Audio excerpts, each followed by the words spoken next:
you imagine yourself charging into Xenos filth or conquering the galaxy for the greater good? So do we. Join us as we chat all things tabletop without taking any of it too seriously. Welcome to Third Space Tabletop Talks. Good morning, good evening, or whatever time it is. And good night. Thank you for coming. This is Third Space Tabletop Talks. I'm Ben, and I've got Steve, Josh, and Jack with me. Woo! Whoa, episode 8! Is it really 8? Oh, I think so. I think maybe. Yeah. It's Episode episode 8. Hopefully better than Ryan Johnson's episode 8. Which, to be fair, I don't think that'll be too difficult. No, the bar is there. All we've got to do is not piss all over an entire franchise.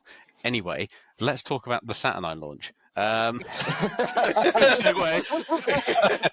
Just an unrelated segue. So, just a little teaser of what's to come. We'll be running through our Dorchester Strikes Back event, giving you a bit of a lowdown on what happened there. Talking about the IGH raffle that's recently finished, which has raised a absolute wedge of money for charity, so that's awesome. Then we're going to do a bit of a deep dive on Saturnine, as well as a little run through of the Saturnine event we held at Third Space, before talking to Steve about our first 10-minute Marine challenge. The first victim. The first victim. the first victor, I would say. The first victor. Well, when you were the first person to do it, you can't... Yeah. Yeah. I can't lose. Yeah. I'm the only person in the competition, therefore I win by default. And then we've got a little teaser for one of our next challenges that we'll let you in on at the end. But even I don't know about, so that's... I think we've mentioned it. No. On the last podcast, you've clearly not listened. No, I have listened. The oh no, maybe we didn't actually know. I have listened. That famous saying, "Keep your powder dry." It's very dry. Also, just to jump in there, obviously, elephant in the room, Seb's not with us, if you didn't already notice, because he's currently rehearsing for Priscilla Queen of the... He is. Priscilla Queen of the Desert. It's a show in Somerset. I haven't got all the details, but I'll get Seb or whoever to put it in the description below. If you do fancy seeing Seb cross-dressing and having all the fun of being Priscilla. He isn't Priscilla, but anyway. Fair warning, don't Google cross-dresser Somerset. Different results. Yeah. Yeah. Wait for the link. Yeah. Anyhow, back to you, Ben. Well, so Dorchester Strikes Back, our Star Wars, what would you call it? A cosplay event? Star Wars Family Fun Day event, nerd meet. I think I've recovered from it. I'm still a bit hazy in the head, I will admit. well, the headlines. So it was our second event, and we actually were able to track people this time, and we tracked in at 1,000 people visited us throughout the day on Saturday, which was pretty banging. Very impressive. Yeah, that was awesome. And I think I've got to tally up the numbers, but I think we've raised about £1,000 for charity as well. Nice. So that's pretty good, and we're splitting that between Blood Cancer UK and the local children's ward. So it's nice. Yeah, amazing. Happy with that. But it seemed like a good day was had by all.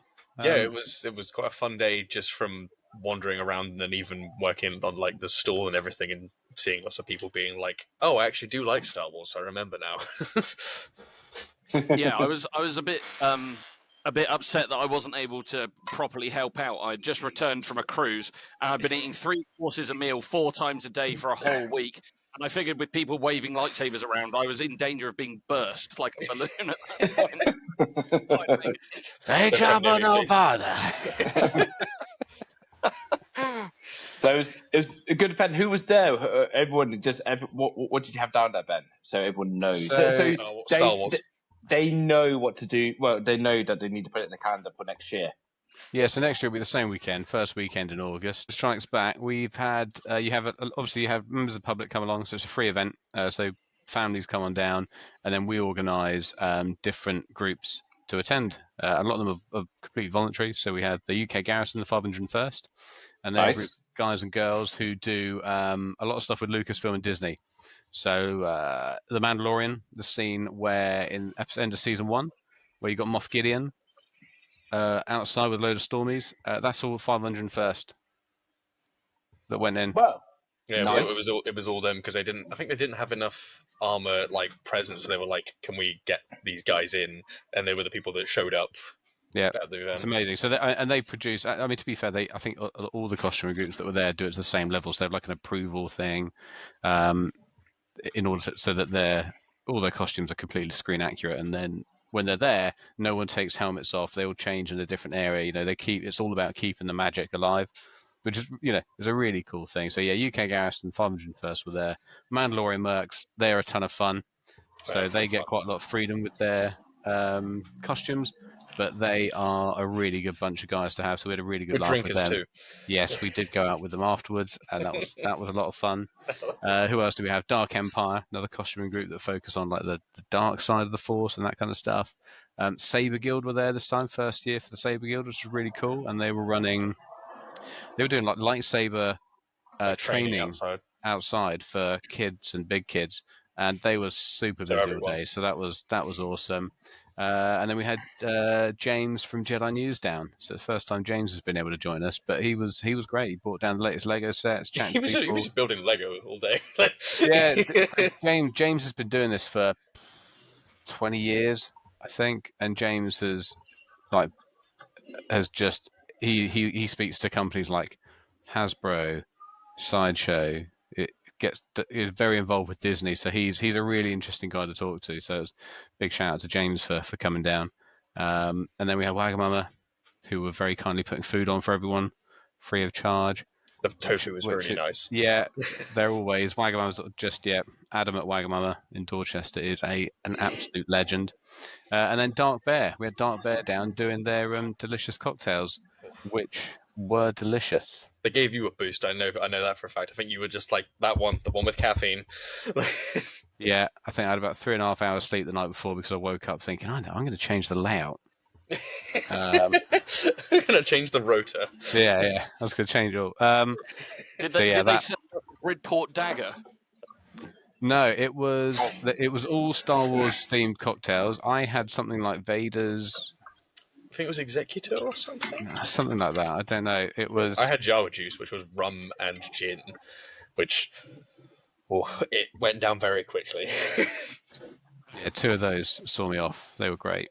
And a cold bacon roll. Yeah, a day full of photo opportunities. The whole group started off. I think there was about 30 or 40 of them at the start of the day, Jack, that ended up trooping down the high street. Yeah, there were quite a load. There was loads of us going down because I waddled down there with Jason as well, and they ended up sort of wandering down the high street further than I think they ended up going to Brewery Square, like where we were last year, and like dragging people back to the actual event, being like, "Oh, if you keep on going that way, at the very end, that's where we are." And there were loads of us going all the way down there. That's very loud, Steve. Yeah, Steve, I didn't realize you had a V8 under the desk. Yeah, no, it was awesome. It was really good fun. So then throughout the day, we've got we also have Matthew Dale, who's our local Star Wars celebrity, if you like, who's been in Rogue One and Andor, as well as other things, but the other things I don't care about because they're not Star Wars. But Matthew's, not a Doctor Who fan. I'm sorry. It just does not tickle my pickle. So then Matthew was there, and he was up on stage talking about just the sets and his experience, which is a really cool insight to get. And then I would be remiss if I didn't say thank you to Star Wars and Jason and Steve, who helped run it all, as well as obviously the Third Space volunteers, who are absolute legends. So big shout out to any of those listening, because it certainly wouldn't be possible without any of that. Yeah, well done, Jack. Thanks, me. Yeah. So no, it was good. Yeah, and then sort of throughout the day, you got involved in bounties with the Mandalorian Mercs.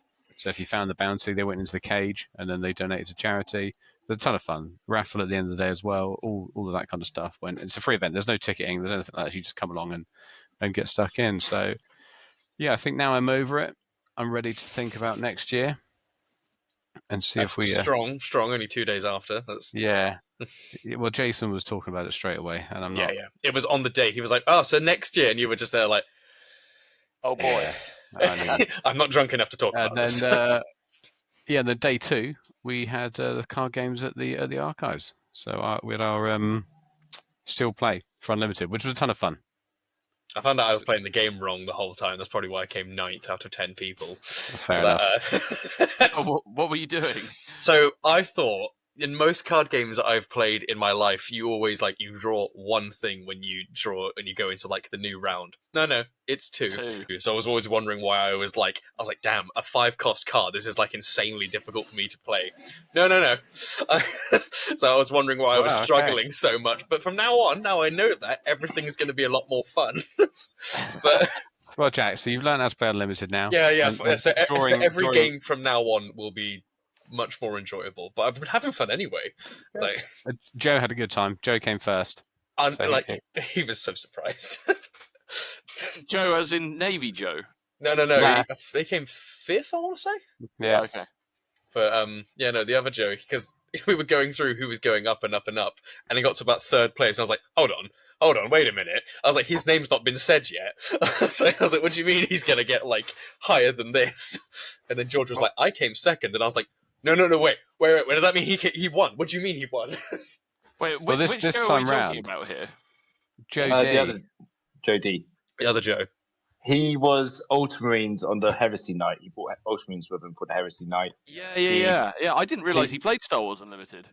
He Well, did. it's only his second outing. Yeah. You're welcome. Wow. He absolutely. Was Tom? He fell in. He's fallen in. Yeah, so Tom finished 7th. Blind? Yeah. This time round, we did sealed play, but we mixed up the boxes. So I had some Right. pre-release from the previous set, so we mixed them all in together and randomly gave people a different one. But Joe won, and with Jump to Lightspeed. He now has 15 Vulture droids. Yeah, yeah, did really well with a Major Von Reg's not been a big character out, and just did blindingly well with it. But yeah, the format was really cool. So I think That was really good. we're going to do some more sealed play where we mix up the sets and maybe randomly assign people a set or something like that, because it added a bit more variety to it. It was a ton of fun. Jordan's even interested now, so. I'm good at this. also going to say, I think Joe had a slight advantage. Bear in mind, pretty much half the people there were hanging out at the backside, so I can say. There was a time where someone was like, "Oh, who's this character?" And I was like, "It was no, never mind." Forget about it. Ask me again in a minute. That's me. Whenever anybody asks me what any Star Wars thing is, I played Star Wars Unlimited quite a lot when the first set came out, and I played it a bit when the second and third came out, but particularly the first set. And I would just be there to Ben all the characters. I was like, "Who's this?" If it's not the screaming droid or the gold droid, I ain't got a clue who they are. the gold one. If it's not Count Dooku, if it's not a middle-aged, fairly good-looking greying man, Josh is not interested. No. Hang on a second. I've got a reveal for this. Hold on, Josh is taking. Hold on. Whoa. Oh, yeah. If you're listening, Josh has just taken off his hoodie to reveal a Saruman t-shirt. Saruman, Saruman the Stinky. bring to yourself. Oh, Christopher Lee, what a boy! Oh. What a boy! Yeah, there were so many times when someone was like, "What's this?" And I'm like, "So I know the answer." We went out Saturday night and we thought we're going to get some food back. I thought, let's go. We'll go to the pub for one. And then we'll head back to the archives. We'll have a couple of pizzas, stick some Star Wars on TV, play some games, blah blah blah blah. Anyway, bumped into the Mandalorian Mercs at the same pub, and so there was only one person who was meeting us for the evening that wasn't at the pub. So I was like, should we just text him and tell him to come down? So that was James from Jedi News. He then came down and joined us with his wife. Yes. Sure they're married. Not me then. I was like, message me when you go into the pub, and then I was like, all right, well, I guess they didn't. We were too far in. Sorry, mate. I vaguely remember you coming in and seeing me and saying hello, and I was like, my brain, I've got no capacity for this. About the only thing you said to me was just like, "Oh, it's a shame you can't help. You want to get shit-faced later?" And I was like, "Yeah, all right." I was like, give me a message when you're done. Can we just put a photo of Ben, the one I took, where he's kind of sat there with a cold bacon roll, just fully It was, we hit it pretty hard. And It then was- I think Jordan, she brought down some alcohol. Yeah. And then we had some rum at the shop anyway. So then once the pubs are closed, we then went back to the shop and carried on doing. Watched some TV. That was great. Watched some Dogma. Watched some Yeah. Sexy Nuns. But yeah, I think eventually we got back here at about 3 a.m. Yeah, I think I back up left at 8 to then get in and tidy up, ready for the day. So I was not in a good way Sunday. I think I went to But bed anyway. about like 4:30. Woke up at about 9. I was just like, Yeah, let's go play some card it games. was a strong. But yeah, anyway, it was a good weekend. It was a was quality. You know, a ton of people enjoyed it. From the message I've seen on social media, people had a really good time. You know, people bought some Star Wars goodies. We raised some money for charity. People got to take pictures with characters that look awesome. So yeah, it was a solid. It was a good solid weekend. event all round. Awesome. And then on the charity vein, Steve, you got to turn your engine off, mate, wouldn't you? You shouldn't be driving when you're on this. I'm. Can you hear it that loud? Is it that Yes.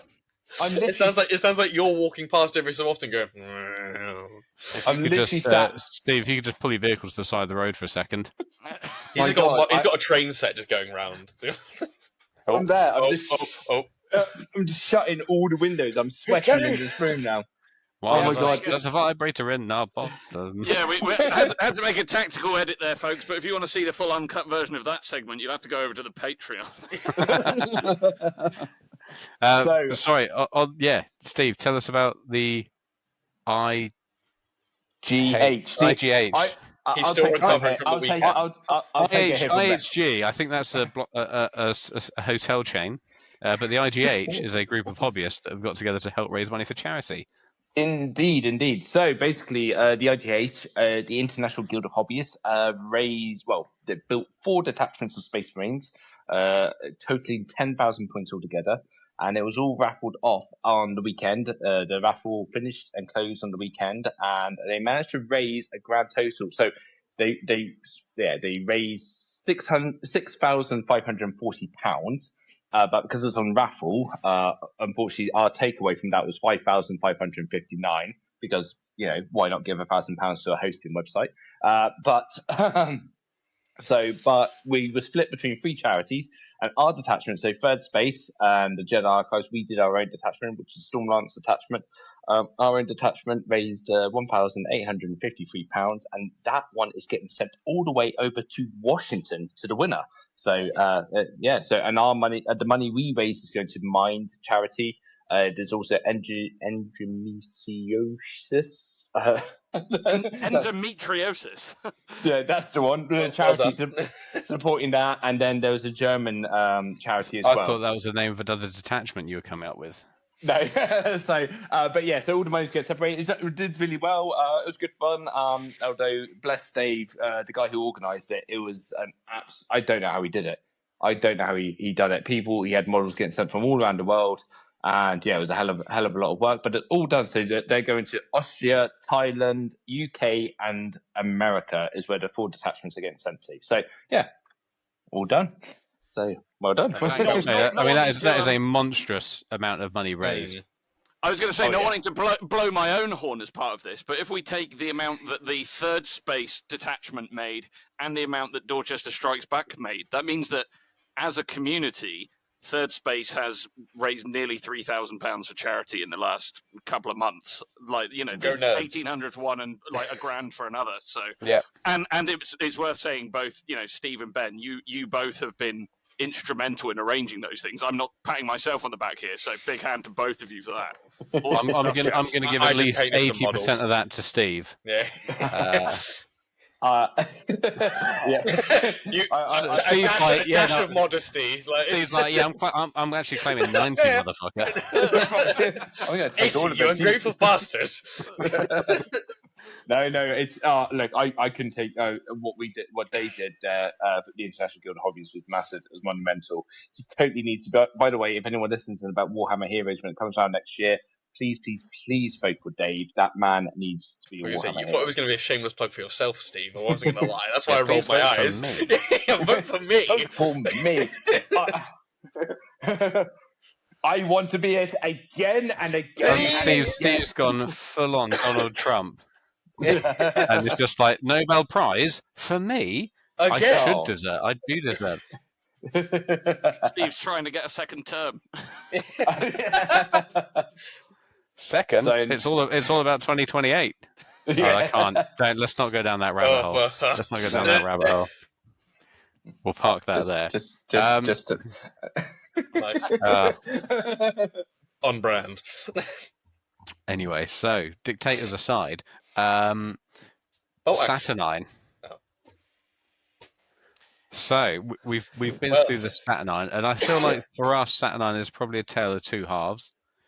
We had Saturnine, the general release, and then Saturnine, the return of the Saturnine. Our event, actually, I think, despite a ham-fisted launch by GW, was pretty good. It was fully booked. sold out. There's no boxes left. Yeah, the boxes are all gone now. So yeah, I think from our side, I think it's pretty good. But let's have a little deep dive on GW's Saturnine. Probably, I can't really say anything about the company without dropping any names in it. And I wasn't going to, not the name you're thinking of, Steve. But anyway, we can't mention anyone from Games Workshop. Apart from my account manager, who did agree with me that, I was chatting with our account manager. I was like, it wasn't the best launch. And he was like, we could talk about this, for a while. for a long time. Mm. I was like, and we're going to. But it went well for us. That's the best part. It was a bit of a bumpy roller coaster, but at the end, it was still survivable. Well, I mean, so moderately. It wasn't quite the final destination roller coaster scene. It wasn't quite the in-betweeners roller coaster scene. It was somewhere in between. It was somewhere between that Twister and hold it. Wait, no, didn't the Twister roller coaster kill people? Gosh, So, here's what are your thoughts on it?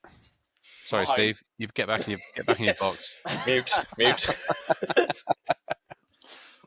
So, I'm obviously not directly linked with conversations with GW. My views on the release of the box itself. So, in terms of the contents of the box, I think interesting. I know that there were people who had thoughts one way or the other on the Saturnine models. I loved the Saturnine models. I really, really liked the original 1980s Terminator that everyone in the community had kind of dubbed Saturnine.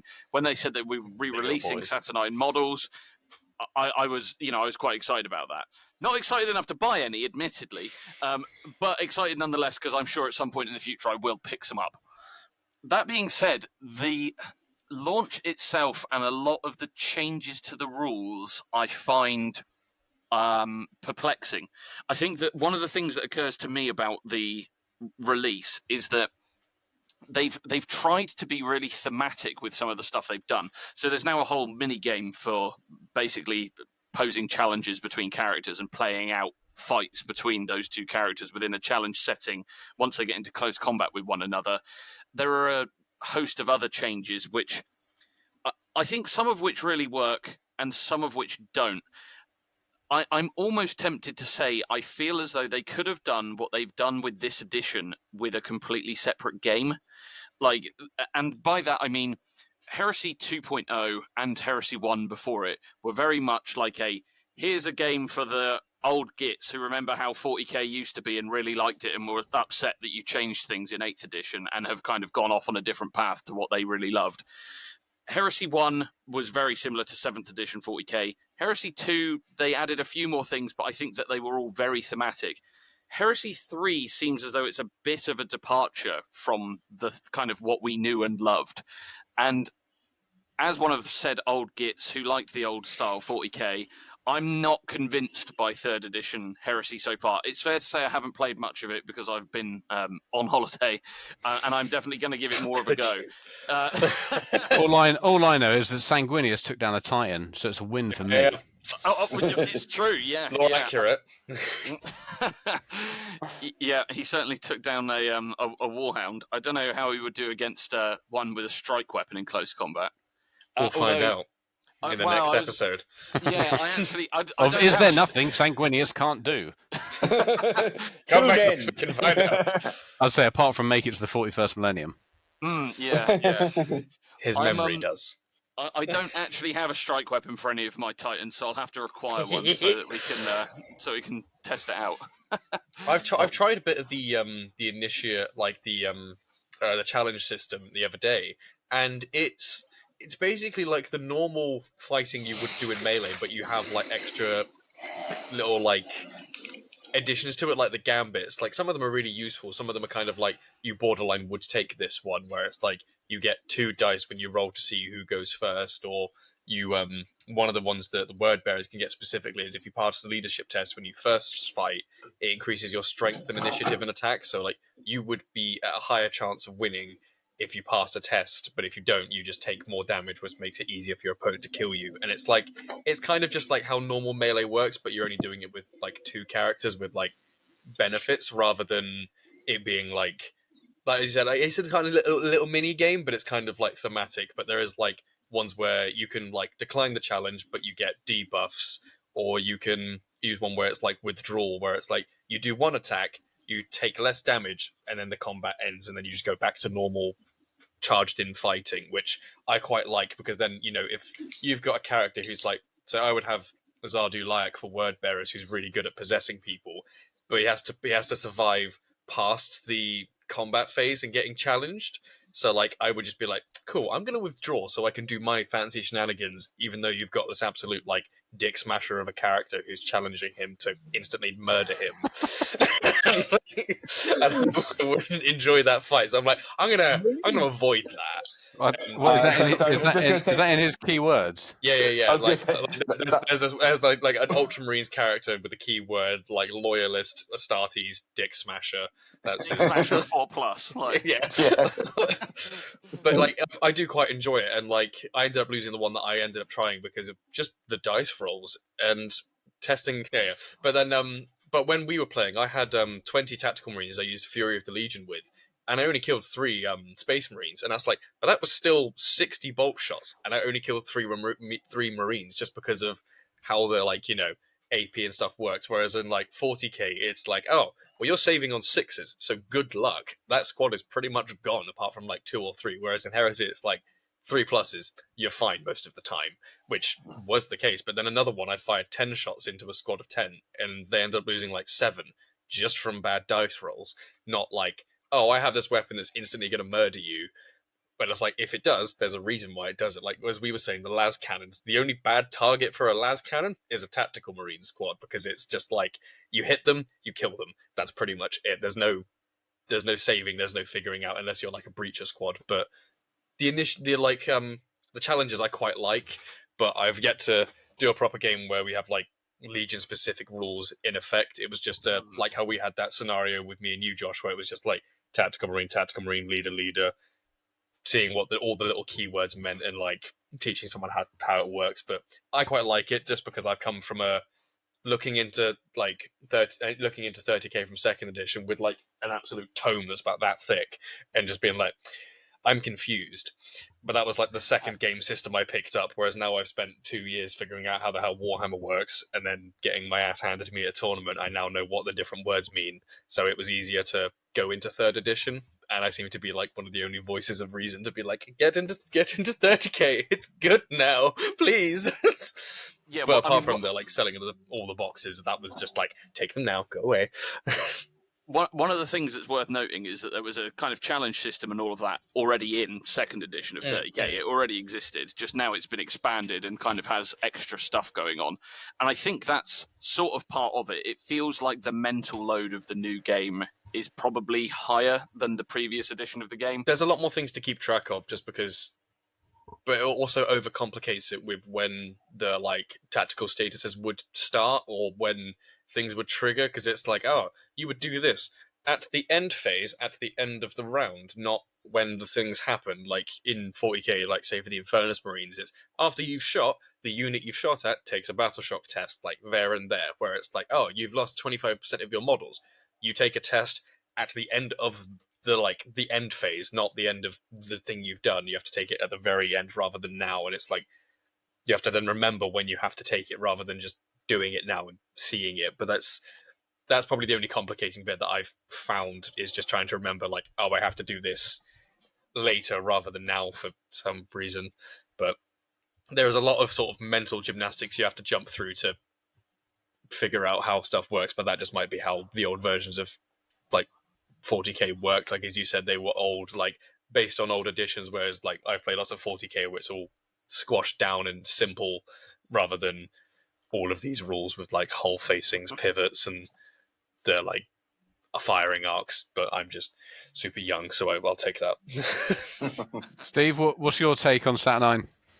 I think, put it away, the game system is a game system to learn. Like, you know, I played very little bit on the launch day because everyone else was playing with my armies because I wanted more people to play, and they did play, which was great. So my custodians went up against the Titan, and I heard they did awful. And my White Scars, the custodians were, boys. Distraction. Yeah. So Josh needed something to shoot at. And then my White Scars got put against the Ultramarines, and that. And to be fair, it was from what I heard, it was a pretty good game, like, and stuff like this. So on that, I mean, the models are awesome, everything else is awesome. It's just a real. I mean, we experienced. Please tell me if I'm jumping ahead of you there, Ben. I think the launch day was good fun. We had lots of people there. It was good as it was. However, getting up to launch day a week before it, when suddenly you've got certain companies fire selling boxes like no one's business, and obviously the all of the releases, and put it this way, who gives an FAQ, not an FAQ, or errata, a downloadable errata before the actual launch of the game system? It didn't do well, and I'll be honest with you, it was a little bit worrying seeing the launch of it come up, and all of this, you had boxes getting sold at the same price that, retailers could buy them at and stuff like this. It was a bit, it's a bit worrying for the game system. And it's going to be interesting to see how Games Workshop pull back from this to make all the money and all the time they spent on Heresy actually good. Because there's quite a few people out there who are a bit miffed or peed off, I think. Would I be wrong in saying? No, I think what you've got here is now you've got a split. You've got the local gaming stores who don't have as good a margins. So the bigger stores get bigger discounts, and I think that's become more apparent now because you've got places selling out at their cost or very close to less than a local gaming store is buying it from GW at. So I think it's highlighted that. So I think you've got now that there's a massive divide between your local gaming store, which is also a very different business model. The local gaming store has bigger overheads. Its cost to deliver is so much higher than a online giant, where the vast majority of cost is warehouses stacked high with tons of product. So that its profit per square foot, for argument's sake, that you're paying for is so much greater. So it skews that side of it. But I mean, it's not it's not all about that, obviously. But it does highlight the different models and the challenges they face. So then, if you're a local gaming store relying on a really good release from a financial perspective, like you said, having a load of it being going through a fire sale, before it's even out, is monstrous. And I think there's a couple of things, but I think the big one was GW. I mean, obviously they're a business. They're a FTSE 100 company. They've got to make money. But there are certain products where, when you're on the phone with them, you can tell there is a hard sell. And whether that is the account manager being given instructions to sell a particular product. So I spoke to you guys about it, but the Old Worlds. Yeah. It's one phone call. I was like, mate, I ain't getting it.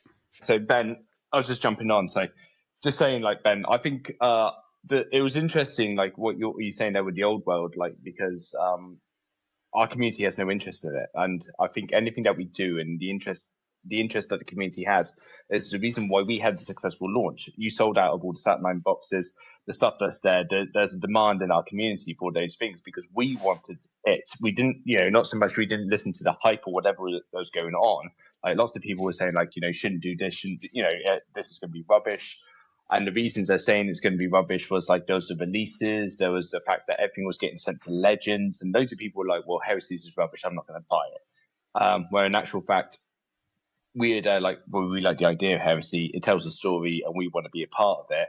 And that's why I believe our community and the archives and third space has done well with the sales of it and all, whereas other people kind of follow a hubbub and stuff, which is a shame because it can kill a game, before it's even launched. Like, you think of the amount of stuff that goes into that game, and at the end of the day, things just need tweaks. It tweaks along the way. Don't get me wrong, the leaks don't help, but it's now getting that size. Nearly all the products that GW do, a ton of effort goes into making a quality thing, whether it's the artwork, the lore. Effort goes into it to create something that you're not going to spend the best part of 40 quid in a rule book if it's just pages of rules. It's got a ton of stuff in there. They're a nice book to read. Yeah. But I think kind of where they let themselves down with this one was, like Steve said, the sort of lead up wasn't great. But then I think there was an element of trying to create some artificial FOMO amongst the retailers. And the way they do that is by telling you that there's a limit per store of what you're going to get.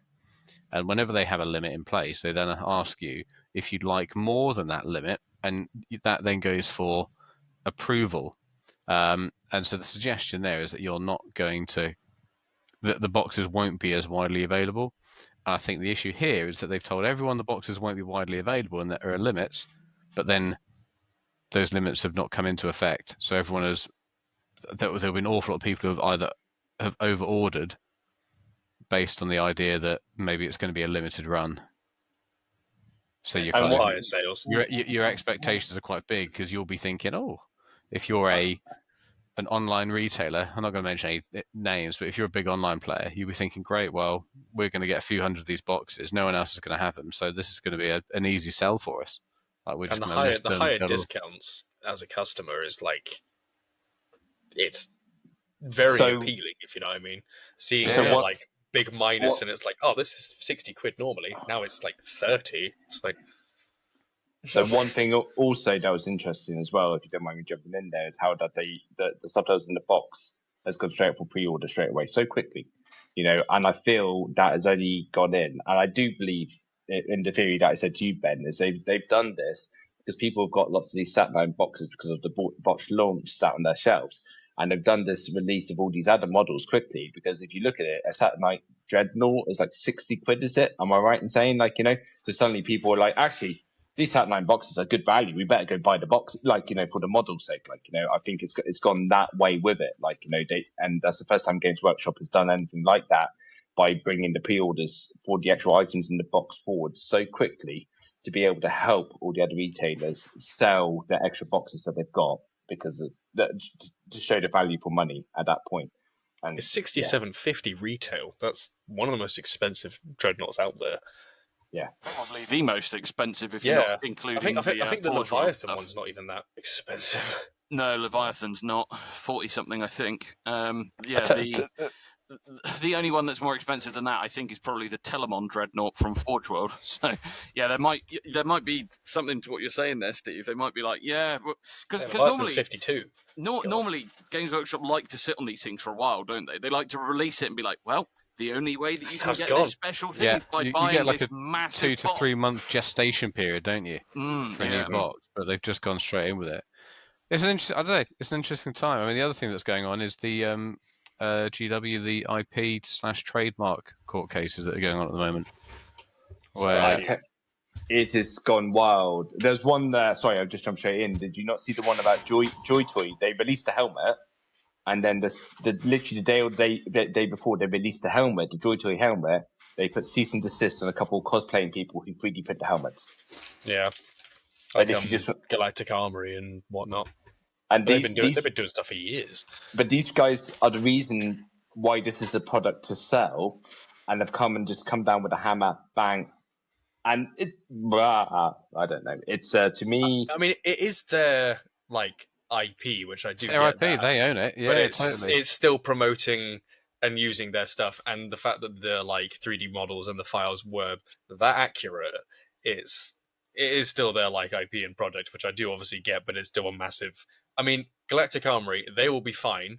They've been 3D printing stuff for years, so they'll be fine. But the independent cosplayers, people who I think there's one that was a Krieg soldier or something, and they were just doing little cosplays and doing all these other kind of stuff, and they got a cease and desist, and it's that's kind of their own personal income from doing this. But gone. It's like, oh. I think if you're one of these people who's got a cease and desist, and then you're looking at the other side of it and going, well, actually, there's a group of 200 odd people that have been taken to court over it. You're probably counting your blessings that all you got was a cease and desist, and that you've not been taken to court over it. I mean, the worst, there are some in that list where you're like, yep, that is a blatant infringement. You are either selling things that are a direct copy of something that GW do, or you are making your own thing using their IP. You're getting a fair chunk of revenue for someone else's IP. So it's I don't know. It's a tough one. It'll be interesting to see what the backlash, if there is any, from the community on this one in terms of the way they've done it, because I think I mean, I don't want to put my head above the parapet too much. I just feel like, but What's going on?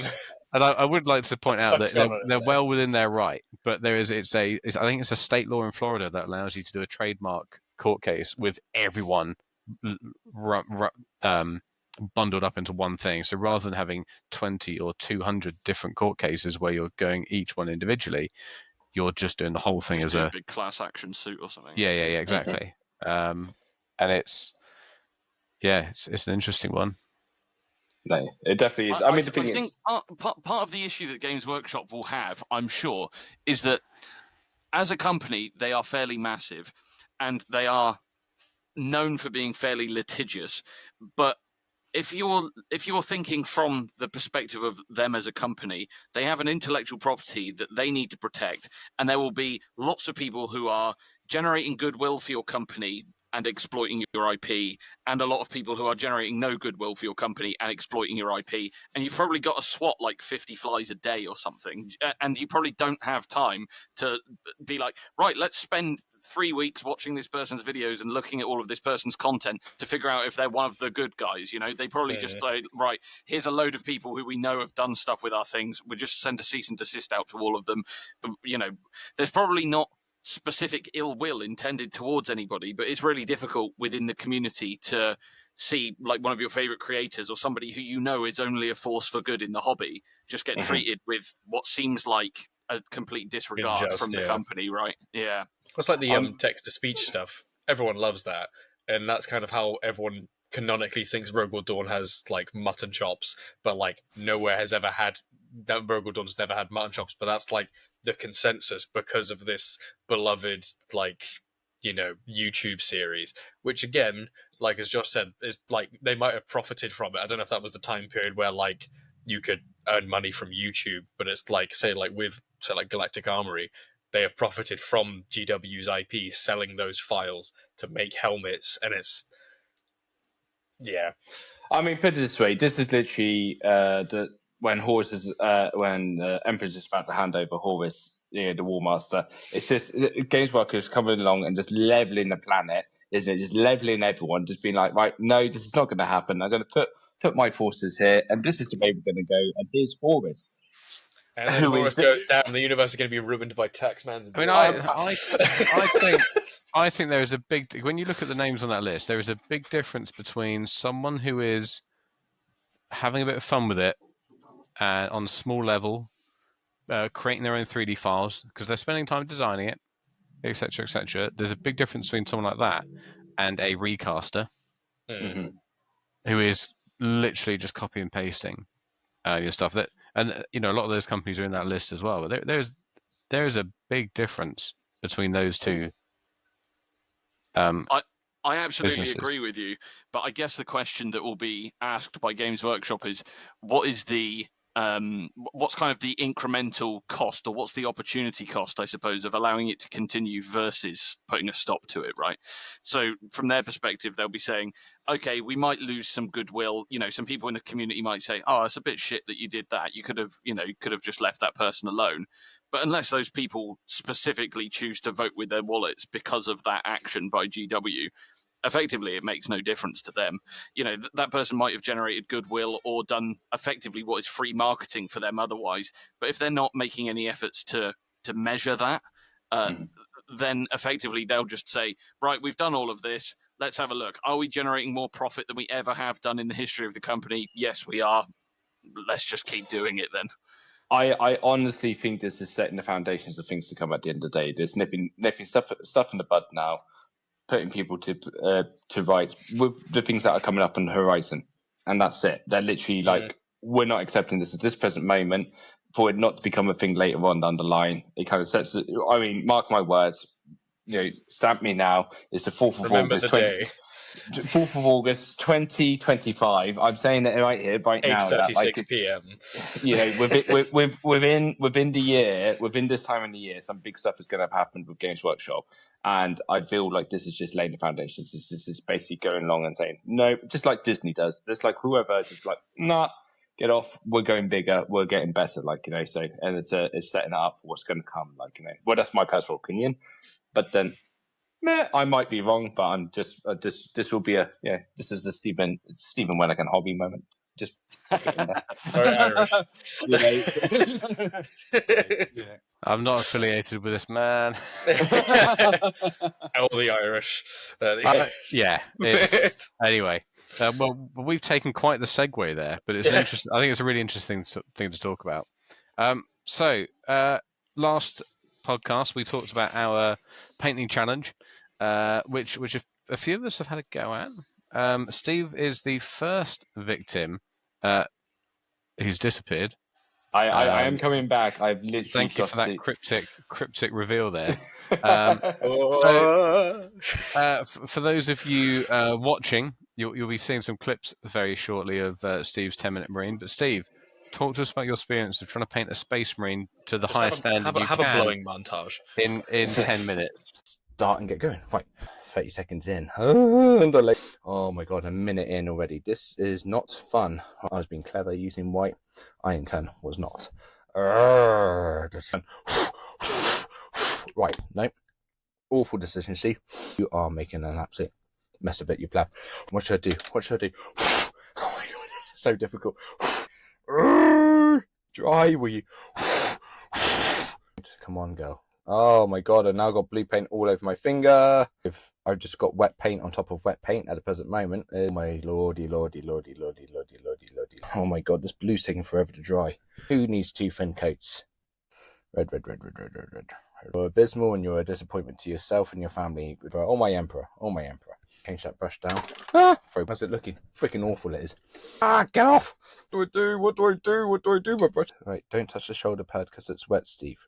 Black Templars for the win. Consistency of a wet fart. And you just made it worse, Steve. Stop looking at the clock. Just keep painting. Bollocks. I'm going to be absolutely honest with you. I thought it was going to be relatively easy. I'm not going to give away everything, but needless to say, there's lots of blowing that happens, or we will have already seen me blowing the hell out of a miniature. You have to. I mean, look, it was a challenge. 10 minutes. I wanted to go heavy metal, ultramarines, get it looking as good as possible. Put it this way, I don't think anyone understands how long we actually take paint on miniatures and how much of that time is actually spent waiting for our miniature to dry before we put the next coat. So anyhow, it was an interesting challenge, and as you can see, we're coming up on the screen now. It's going to be my finished model. Does not look fantastic. Does not look wonderful. It looks reporting live from the scene. The bar has been set. And I want to see how people can improve on this, because this has been one hell of a challenge. It's not as easy as one would think to be. I want to see someone do better, and I want to see if anyone can actually do a 10-minute marine. Can you imagine, someone's actually be able to smack it out of the court, I think it'll be more whether it's just completely disheartening that someone looks at your regular minis and your 10-minute marine and is like, yeah, I can't see which one's which. It takes you ages to paint a marine, and yet you've done it in 10 minutes, and it's absolutely the same quality. Yeah. Oh. So yeah, it's been a hell of a challenge, and obviously, hopefully, you've all enjoyed watching this little super edit of me struggling like mad.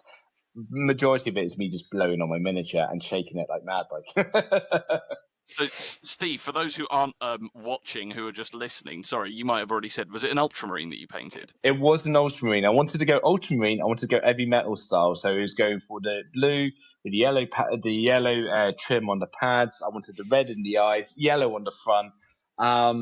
Yeah, and the thing is like just everything that you learn about painting, forget is what I could say. Don't thin your paints down because your paints don't cover jack, like, and that's it. When you water your paint, you paint it on. They I'm just shall like, not.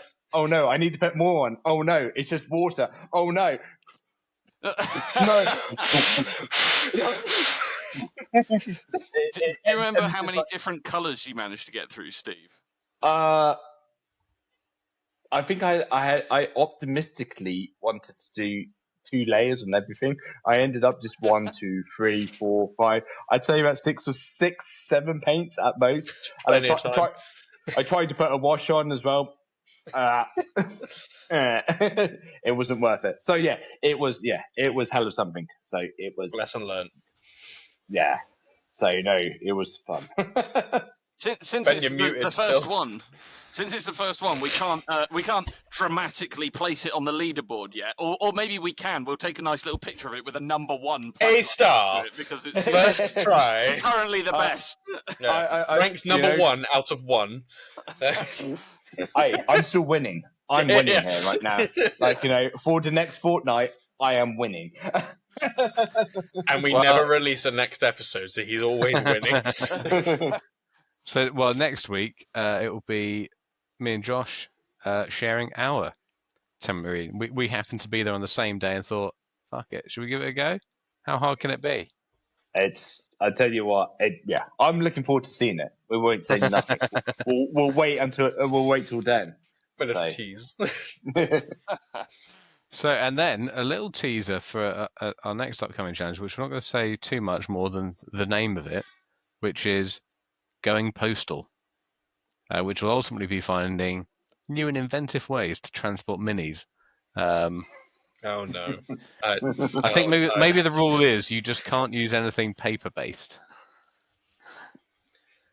Yes. The thing is, though, I think you can't use anything paper-based, and there has to be air around the miniature. Are you expecting me to vacuum pack seal all my? Like, is that the nullifying factor? You're there, chuck them all in the bag.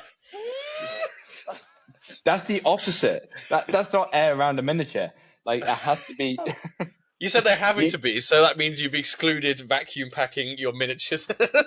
I don't think vacuum packing it is going to protect it from being drop kicked around a warehouse by those absolute legends at parcel distribution. So you never know. Yeah. I don't know whether we want to establish as part of this, maybe we'll do it separately as part of the intro for the next one, quite what's going to be getting posted and how. Maybe we'll do it as a little quick intro on the start of the next one, maybe, before we go into that. Yeah, it's exclusively Forge World Primark models. Yeah. The most expensive episode ever. Yeah. But I'm going to say we're limited with ideas about Going Postal. So I've got a few ideas. We've all got a few ideas of what we're going to do. But please, people in the comments, let us know what you think about Going Postal. Vacuum packing's out of the idea, so I'm screwed. I'm asking the audience, not you, Jack. I am the audience. I'm going to be listening. Put it in the comments then. Fine. The minute this comes out, I'm putting this in the comments. Timestamp and everything. So there we go. So no, I think. But if anyone's got any ideas of how to post things, let us know in the comments below. Well, gentlemen, I think, unless anyone's got anything else to add, I think that wraps us nicely up. Well, gentlemen, I think that about wraps us up for today's session. Good luck editing it, Steve. Yeah, it's going to be a fun one. It's going to be a long one. Well, thank you to everyone who's, if you've made it this far, if you're still listening, and join us next week to see what's going on with our challenges and whether Space Marines can survive being shipped in a lump of salami. We will see. I'm intrigued. All right. We'll see you all later.